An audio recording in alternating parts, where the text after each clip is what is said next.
Hi, it's Master and today I got my 100% special. And from 100% special, I'm going to do a technical video of how to troubleshoot a overhead valve and or flathead.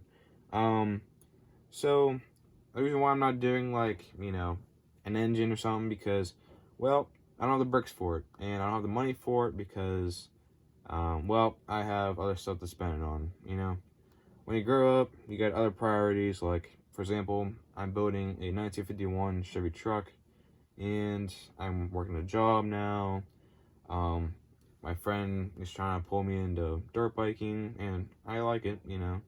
I want to do try riding with them and stuff because it's pretty fun. But all it costs money, and now you can't really got to the age where I'm taller than my dad, but I'm still working with Lego, and you can't really tell your friend what you did over the weekend because you think you're a child. So I'm trying to get a girlfriend and forget about it. Anyways, without further ado, let's go moving on with the video. So this is a basic summary of generally what can go wrong with like an overhead valve or flathead. So basically, spring pressure and exhaust not fully closed. It's kind of the same almost. So spring pressure, what will happen is that if you have not enough spring pressure on your exhaust, what will happen is that when you have on your power stroke, your piston's all the way to the bottom dead center, and your intake valve opens up, your exhaust will actually try to open up because everything's under negative pressure, wants to suck in, and it'll suck the exhaust valve down and leak out there, which is a major inefficiency and was the biggest problem with my one cylinder 4 valve that made it didn't run. So I fixed that and actually did run off of that. So yeah, and if you have excessive spring pressure in the intake, it'll increase resistance, which will make it not run. So let's say you're in a situation where it just barely doesn't run. Let's say like it runs for maybe like 10 seconds and then it just kind of sputters out, or barely runs for maybe like 2 seconds or so. If you decrease the intake valve pressure, spring pressure, might actually run off of that just by doing that alone. Had that happen to me a couple times before, and it's pretty common and simple problem to fix. And so generally speaking, you might be able to get away with like 1/8 of an inch of actually the intake valves hanging down. I had to do that on my 4 valves. Well, that was like super picky. I had like really loose intake valves off of that. And you also don't want to do that whenever you have multiple cylinders, because you have less vacuum to work with as you spread it out through multiple cylinders. So that's the thing you don't want to use it on. Another thing is bigger crank. If you turn over the engine slightly over and you feel like the power stroke actually like trying to work, like the piston's actually sucking up, then one of the biggest things is that you have a bigger small crank, which is enough torque to actually move all that mass whenever it's actually trying to run. So if you're a bigger crank, it has more torque, actually be able to move. And yeah, so that's another thing too. If you have a long or big cylinder engine and you don't have much vacuum to work with as you spread it out, you want a bigger crank so it boosts its efficiency. It might actually be able to run off of that. Another thing is bigger flywheel. A general rule is, along with like too much resistance, this will both like kind of like troubleshoot both of them. Is that if you like do like a medium like flick or like just a twist, it'll actually should, if it's good, be able to rotate 1.5 turns at least. So if you don't have that much turns, if you just do a medium flick, then you need to have a bigger flywheel, because that will actually overcome like a bigger valve spring, or if you have a bigger cam in this thing, then it'll overcome that that resistance through there. So bigger flywheel is a big thing. Like I know even my Dover valve, I had like a flywheel this big, and it was that tire on there too. So that's one thing you want to look for. Another thing that kind of it's kind of more of like a tuning thing. But it can, I guess, over time, if you add up with other things, it might actually run, is filling gaps. Fill in unnecessary gaps that could be, like, let's say in like a flathead, you have like usually like a square, inside there. If you fill it in with bricks, not too much that'll actually restrict flow, but just enough like in the corners, stuff like that, that it will actually be able to, not only guide the air better, but it will actually be able to, so by doing that, basically, is that when you have the vacuum in there, it doesn't have to put that space under negative pressure. It's more direct right into the piston, for that vacuum to actually go directly to the piston. So it basically boosts efficiency, and also inside like the valve area. If you fill that in too, it'll also make it go faster, and maybe run. Another thing is listen. So if you hear, if you have like running or just turn over by hand and it does not want to run whatsoever, one of the biggest things that might go wrong is that if you constantly take on and off your head, maybe like you're building it and put it on, maybe a brick might fall off, you don't know. But if you might physically have a hole inside your head that you might have a leak in, coming from there. So if you listen whenever it runs, you might hear like a sucking sound or like air like leaking out or whatever. That's a common thing, that you have a hole or a really kind of like a poor leaking head design, I guess, if you're trying to make that like a new head design, that might happen. Or if you hear an exhaust, the hear like vacuum inside there, like rippling out, then that's a common symptom of that. So the exhaust not fully closed. And one of the things I always stress is that if you have clear bricks there, if you have it right by the valve, if you can, put it on there, because while you turn it over, you actually be able to see inside the combustion if it's actually being sucked upwards. So that's one of the things you can troubleshoot by doing that. Another thing with that too is that you might be able to actually put your thumb over it, and if it runs off of that, then you know that that's doing that too. Now don't do it completely over it sometimes, because depending on how big your piston is, if you have like a 6x6 or an 8x8, it might not actually run because you have your thumb completely over the exhaust. So maybe like not completely, like half of it or 3/4 of the port. So yeah.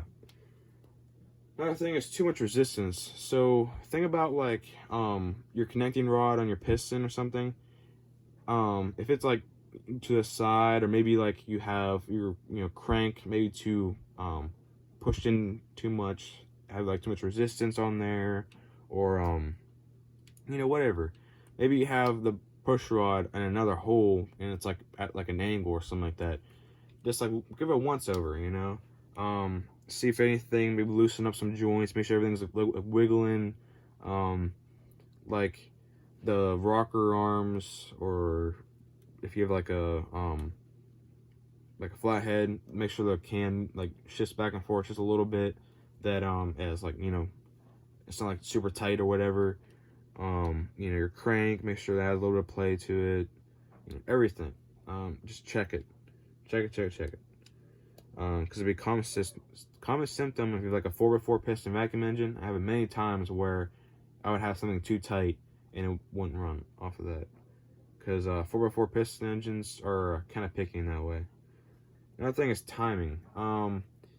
So you might be able to mess up your timing if you have too loose of a chain, like drive for like your timing belt or something. But just play around with the timing, advance it like a couple gears, couple tooths I meant, or bring it back a little bit, just mess around with it. Sometimes maybe it likes a little more advanced, maybe it likes a little more retarding to it. So that's one thing you always want to play with, which is kind of fun in my opinion. I think it's kind of fun to just mess around with that stuff. But usually general thumb is that whenever your crank is at bottom dead center, your cam should be at an angle like this.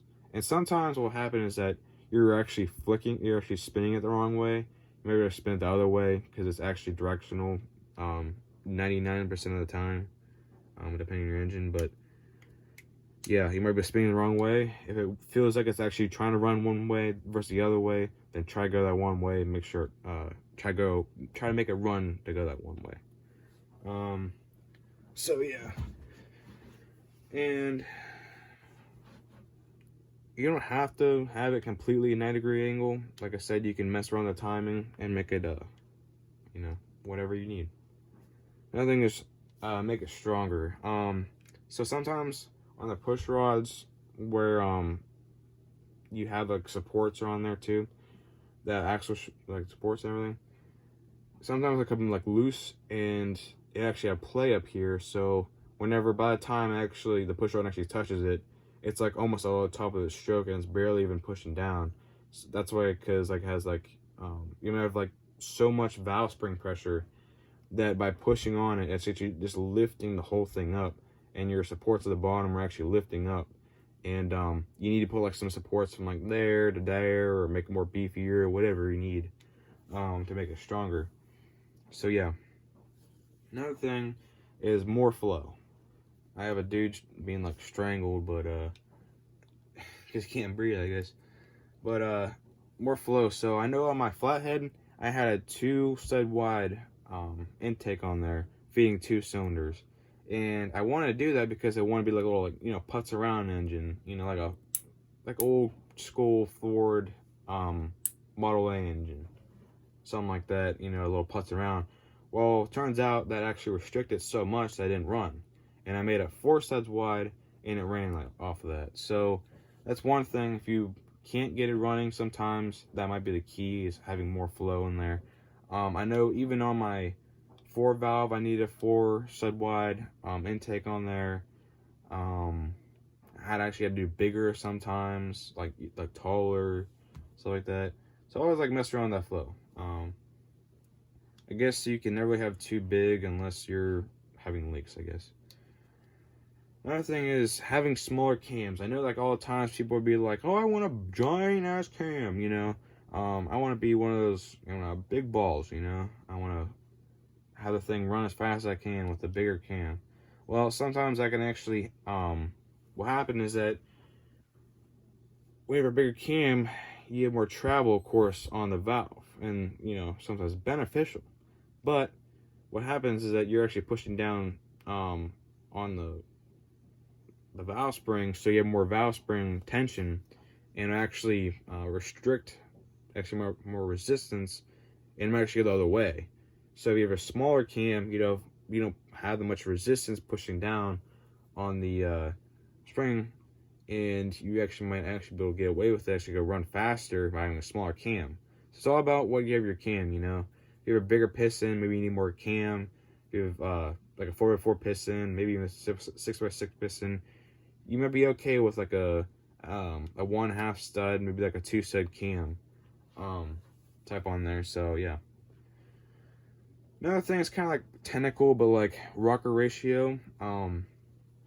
Sometimes having like the push rod being more closer to the pivot point or being farther away from the pivot point. If you don't know what I'm talking about, the rocker pivots on an axle most of the times, and your valves over here, your push rods over here, it does one of these numbers, pivots on there.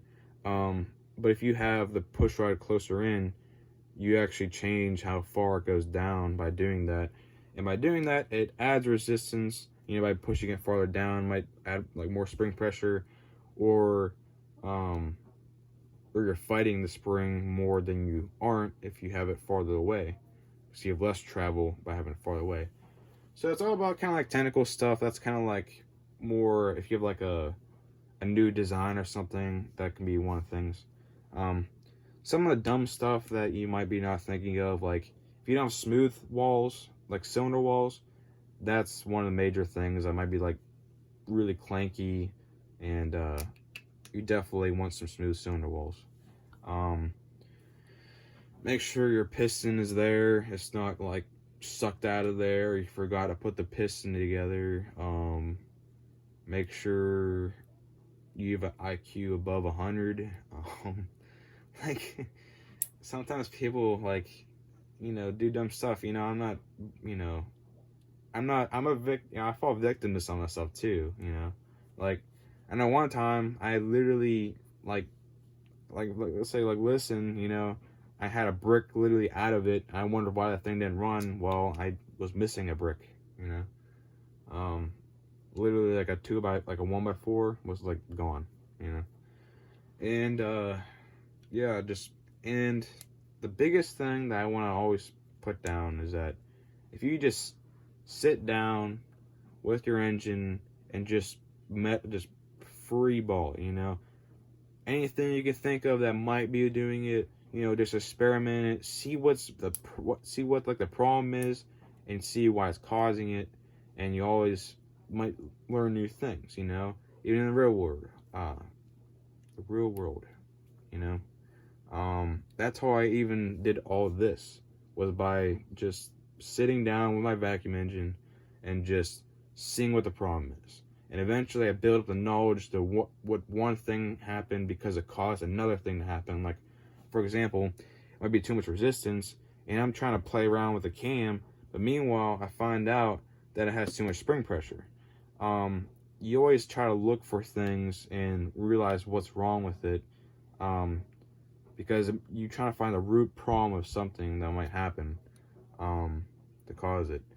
And one other kind of miscellaneous thing is that if you have like a high valve spring, like a high tension valve spring, with my design on there, what happened is that this brick here, I have like this type of style brick on here, and I have the valve, like the rubber band on there, basically pulling up on there. And what happened is that the valve will try to be pushed down, but then it will slip on that axle, that brick wheel, which will allow the valve to travel down and just stay down there. So you always want to pay attention to that. Make sure your valves are closed when it needs to be closed. So yeah, that's basically the whole summary of it. If there's any small details, like one of the biggest things that I always stress out to everyone is that lubricate your engines. You know, it will actually make it run so much more faster. You know, you can always clean it up later, but also, you know, one of the major problems that I always did was that I mixed oiled Legos with not like clean Legos. You always want to separate that out and clean it out, because if you have that all mixed together, pretty soon your whole plow is gonna be all greasy and it's really nasty sometimes. I even had like bricks laying out, I had like dust all over it collecting and stuff. You always want to clean your bricks after building an engine and all the spare parts and everything. It's kind of a pain that way, but you gotta do what you gotta do, you know. That's mostly it. So keep on building what you can build, and just make sure you don't give up. And I know a couple times before I've literally almost gave up on that 4 valve, and now you see the video on there, and I think it's, you know, cool as heck, you know. But yeah, so that's basically my, you know, 5 cents of this thing. So yep, if you like the video, hit the like button, and share with a friend if they need some help too.